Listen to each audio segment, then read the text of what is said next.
हाँ, कैसे देखते हैं? मुझे लगता है कि परमवीर सिंह जी ने जो आरोप लगाया है इसकी जांच होनी चाहिए। और अनिल देशमुख जी अगर इसी तरह की बात करते हैं कि 100 करोड़ रुपए हमको चाहिए और हर महीने को हमको इतना इतना पैसा चाहिए, और सचिन वाजे जैसी अगर उनके यहाँ ऐसी बात होती है तो मुझे लगता है कि भाई अनिल देशमुख को उस पद पर रहने का कोई अधिकार नहीं है। उन्होंने फौरन अपने पद से इस्तीफा देने की आवश्यकता है। और सचिन वाजे का जो मैटर है, मैटर इतना सीरियस है कि वहाँ मनसुख भाई हिरेन जी की हत्या हुई है। वहाँ मतलब मुकेश अंबानी के घर पर जो स्कॉर्पियो खड़ी करके वहाँ स्फोटक रख दिया है, और उसमें खुद सचिन वाजे जी जो पुलिस अफसर है, क्राइम के ऑफिसर है, वो जाकर वो इस प्लान में मतलब इसका अगुवाई करते हैं। तो इसकी पूरी जांच तो चली रही है, लेकिन हमारी मांग ये है कि भाई इतना प्रकरण इतना सीरियस है कि सचिन वाजे का और शिवसेना वालों का भी संबंध बहुत नज़दीक आ रहा है। देवेंद्र फडणवीस जी ने भी इसके संबंध में अपनी भूमिका रखी है।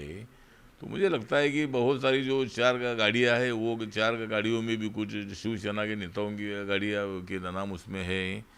तो इसलिए ये प्रकरण बहुत बड़ा गंभीर है, और इसीलिए माननीय उद्धव ठाकरे जी को सत्ता में रहने का कोई अधिकार नहीं है।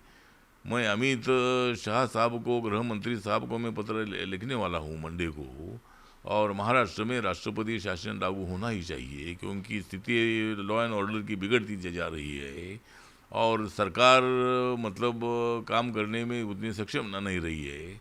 कोरोना इतना बढ़ रहा है कि महाराष्ट्र में 75% से ज़्यादा केसेस आ रही है, और इसी तरह मुझे लगता है कि महाराष्ट्र की स्थिति एकदम बिगड़ चुकी है।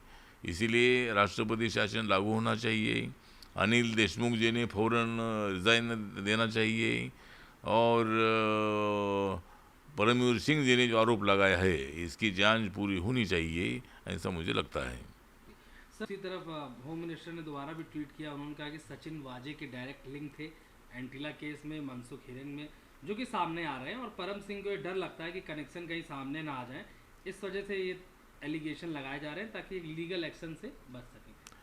हाँ, मुझे लगता है कि जो भी है, जो मतलब परमवीर सिंह ने जो आरोप लगाया है और उसके जवाब में अनिल देशमुख जी अगर इसी तरह की भूमिका रख रहे हैं तो परमवीर सिंह की भी इंक्वायरी होनी चाहिए, और परमवीर सिंह ने जो आरोप लगाए इसकी भी जांच होनी चाहिए। और ये मतलब NIA के माध्यम से इसकी अगर जांच हो जाती है तो इसकी सत्य स्थिति जो है, सही स्टोरी जो है, ये सही स्टोरी सामने आ जाएगी।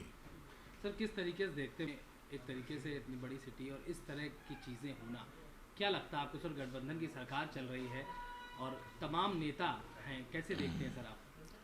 हाँ, तो मतलब जो गठबंधन की सरकार है, ये सरकार जो काम कर रही है, तो मतलब इस सरकार के बारे में जनता के मन में विश्वास नहीं है। और अभी जिस तरह सचिन वाजे का प्रकरण सामने आया है, मनसुख भाई हिरेन की हत्या हुई है, और मतलब मुकेश अंबानी जिन्होंने लाखों लोगों को रोज़गार दे दिया है अपने देश की इकोनॉमी में, जिनका बहुत बड़ा योगदान भी है, तो ऐसे मुकेश अंबानी के घर को उड़ाने का जो प्लान है, तो इसके पीछे और भी बहुत बड़ा राज हो सकता है। इसके पीछे और किसी का हाथ है क्या? किसी के गैंगवार वालों का इसके पीछे हाथ है क्या, या और किसी पॉलिटिकल किसका हाथ है क्या? इसकी भी पूरी जांच होनी चाहिए। और इसीलिए मुझे लगता है कि महाराष्ट्र की स्थिति बिगड़ती जा रही है।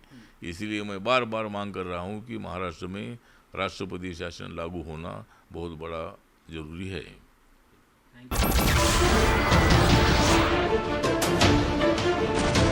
नमस्कार, मैं हूं मानक गुप्ता। अगर आपको हमारा ये वीडियो पसंद आया हो तो इसे लाइक और शेयर जरूर करें, और हाँ, हमें सब्सक्राइब और फॉलो करना ना भूलें ताकि आप देश और दुनिया की कोई खबर मिस ना करें।